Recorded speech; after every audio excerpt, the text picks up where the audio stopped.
তো বন্ধুরা, আজ আমরা রওনা দিতেছি বান্দরবনের উদ্দেশ্যে। পথে পথে যাইতে তোমাদের সাথে কথা হবে।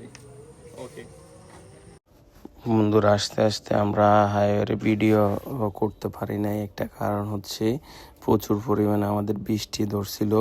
এখন আছি হচ্ছে আমরা চিটাগাং ফ্লাইওভারে। এখানে আমরা সবাই একসাথে বাইক নিয়ে যাইতেছি। একটু মজা হইতেছে। দেখতেছেন আমরা চিটাগাং ফ্লাইওভারে আছি।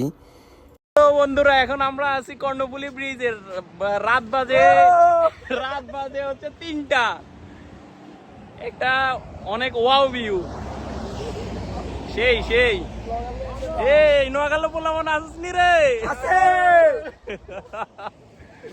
ফোঁতে সবাই কর্ণফুলী ব্রিজে দাঁড়িয়ে একটু মজা করছিল আর ছবি টবি তুলছিল।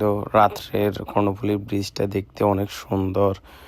পাশের যে লাইটার জাহাজগুলো ওইগুলো দেখতে অনেক সুন্দর দেখায়। আমার কথা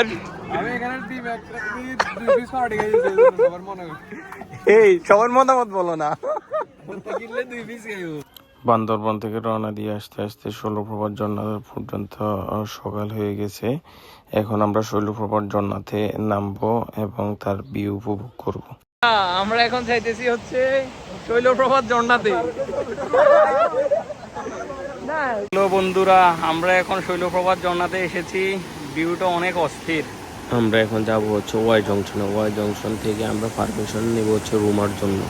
এখানে পারমিশন নিতে পার পারসন একটি করে আইডি কার্ড লাগে। আর রুমার আগে একটি সেনাবাহিনীর চেকপোস্ট আছে, ওইখানে দাঁড়াতে হয়।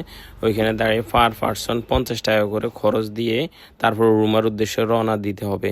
এখানে কাজ শেষে সরাসরি চলে যেতে হবে রুমার উদ্দেশ্যে। ওইখান থেকে 700 টাকা দিয়ে একটা গাইড নিতে হবে পার 12 জনের জন্য।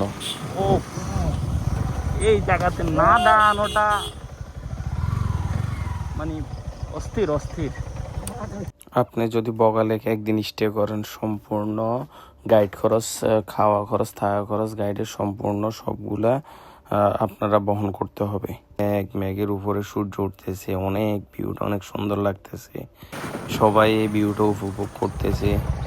বলতে বলতে আমরা চলে এসেছি বগালেকে এসে আমরা বগালেকে নৌকা নিয়ে রাইড করতেছি।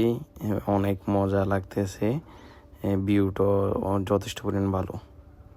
তারপর বগালেক ঘোরাঘুরি শেষে বগালেকের যে রোডটা, ওই রোডটা অনেক মানে দাঁড়ানো রোড। নামার সময় ব্রেক সম্পূর্ণ কাজে করতেছিল না। মানে অনেক সাজেকের রোড যেরকম একটা, ওইরকম সেম রোড বলতে পারা যায়। আমাদের বগালে ঘোরাঘুরি শেষে আমরা রওনা দিচ্ছি হচ্ছে নীলগিরির উদ্দেশ্যে। আবার ওয়া জংশন দিয়ে আমাদের নীলগিরি যেতে হবে। ওয়াই জংশন থেকে আবার পারমিশন নিতে হবে। পার পারসন 1 কপি করে আইডি কার্ড লাগবে। ওইখান থেকে আমরা যাব হচ্ছে নীলগিরির ভিউটা অনেক অস্থির। বলতে বলতে চলে এসেছি নীলগিরিতে প্রচুর পরিমাণে মেঘ, যা শরীরকে শীতল করে দিয়েছে। আমরা নীলগিরি থেকে এখন যাব হচ্ছে বলিপাড়া রোডে। বলিপাড়া থেকে পারমিশন নিয়ে যাব হচ্ছে থানচিতে। মোটামুটি এখানে প্রতিটি চেকপোস্ট আইডি কার্ড লাগলো। বন্ধুরা, রাত্রে আমরা পৌঁছেছি হচ্ছে থানচিতে। এখন সকালে বের হয়েছি সাঙ্গু নদীর ভ্রমণের উদ্দেশ্যে। এখানে আমাদের নৌকা ভাড়া পড়েছে হচ্ছে 3000 টাকা করে, গাইড খরচ 800 টাকা করে, আর হচ্ছে লাইফ জ্যাকেট বাবদ একজনে 50 টাকা করে। আমাদের প্যাকেজে ইনক্লুড ছিল বড় পাথর পর্যন্ত, কুমারী ঝর্ণা আর হচ্ছে চিংড়ি ঝর্ণা, এগুলা ঘুরাবে। আর বর্ষার সময় সাঙ্গু নদীর ভয়াবহ রূপটা আমরা সম্পূর্ণ দেখতে পেয়েছি। এখানে প্রাণীর অনেক স্রোত ছিল তখন। হ্যালো বন্ধুরা, আমরা এখন আছি এই ঝর্ণাটার নাম কি গাইড ভাই?